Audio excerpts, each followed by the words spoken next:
है ना, और आपके स्पॉन्जेस, हाइड्रा, ये सारे के सारे प्राणी हैं, ये सारे के सारे जंतु हैं, तो कुछ तो अंतर होगा ना। तो प्राणी जगत को भी अंदर हमने 11 मुख्य संघों में वर्गीकृत किया है, ठीक है ना। प्राणी जगत को भी हमने 11 संघों में वर्गीकृत किया है। कितने संघों में? 11 संघों में। मुख्यतः मैं आगे लिख देती हूँ, क्योंकि एक्चुअल में इसको 31 संघों में वर्गीकृत किया गया है, लेकिन आपको जो पढ़ने हैं बेटा वो 11 पढ़ने, क्योंकि एनसीईआरटी में 11 दिए, ठीक है। अब ये 11 कौन कौन से हैं? तो सबसे पहले तो आपको उनके एग्जैक्टली सीक्वेंस पता होना चाहिए, क्रम पता होना चाहिए। तो सबसे पहला बेटा आपका जो संघ है वो है पॉरीफेरा, ठीक है। दूसरा है बेटा आपका स्टिलेंट्रेटा, स्टिलेंट्रेटा। तीसरा है बेटा आपका Ctenophora.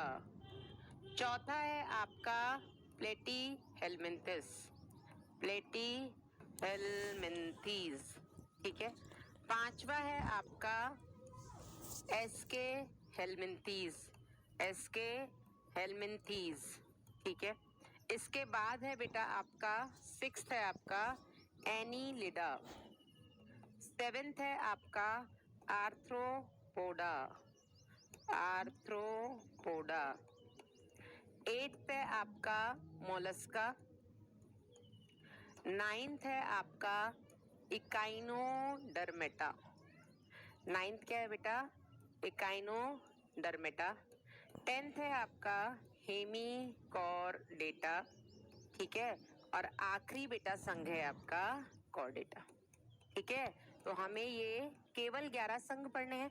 Porifera, Coelenterata, Ctenophora, Platyhelminthes, Aschelminthes, Annelida, Arthropoda, Mollusca, Echinodermata, Hemichordata और कॉर्डेटा, ठीक है। अब जैसा बेटा मैंने क्रम लिखा है, मैं उम्मीद करती हूँ आपको इसी क्रम में सब कुछ याद है, क्योंकि इसी क्रम के साथ हम पूरे चैप्टर में खेल रहे हैं, हाँ या नहीं? यस, इसी चैप्टर, इसी क्रम के साथ हम पूरे चैप्टर में, हम इस पूरे चैप्टर को हमने मैथमेटिकल बना दिया, हम नंबर गेम खेल रहे हैं पूरे चैप्टर में।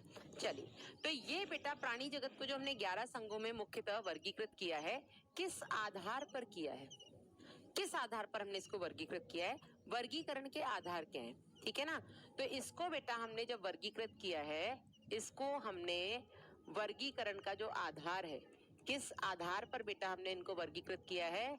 तो सबसे पहले तो बेटा हमने संगठन का स्तर, इनमें लेवल ऑफ ऑर्गेनाइजेशन क्या है भाई साहब, ठीक है। फिर हमने इनकी सम्मिति देखी, ये किस तरीके की सिमेट्री शो करते हैं।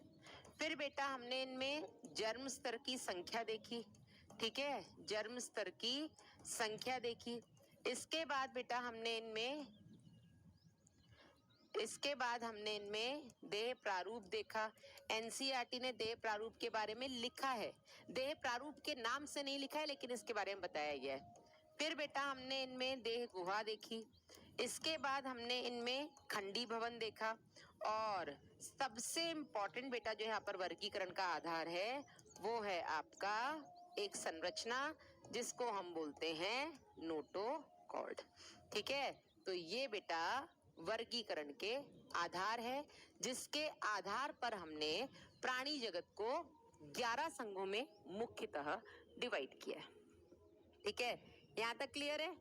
मैम मेरी सुनो, बैड बॉय, एक तो पहले अपना तुम नाम गुड बॉय करो, तब मैं आपकी सुनूंगी। चलो मैम, आप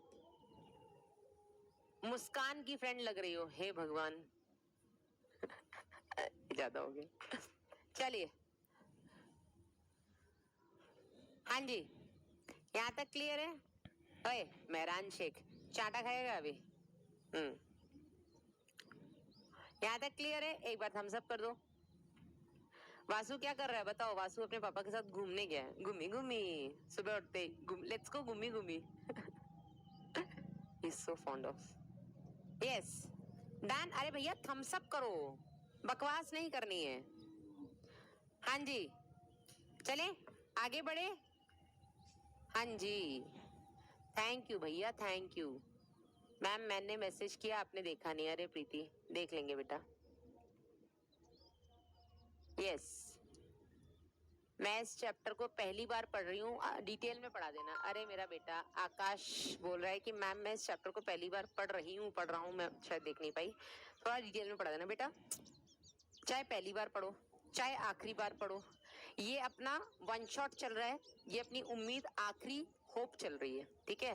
तो ये उनके लिए नहीं है जिन्होंने आज तक किताब खोली ही नहीं है, ये उनके लिए है जिन्होंने पढ़ा है लेकिन उनको कॉन्फिडेंस नहीं है, जिनके बैकलॉग बन गए हैं, जिनको थोड़ा बहुत आता है, उनको अगर क्विक रिवीजन करना है, ये उनके लिए है बेटा, ठीक है।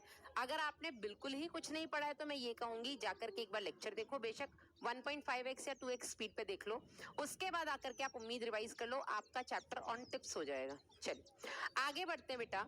तो वर्गीकरण के आधार में सबसे पहला जो वर्गीकरण का आधार है वो है आपका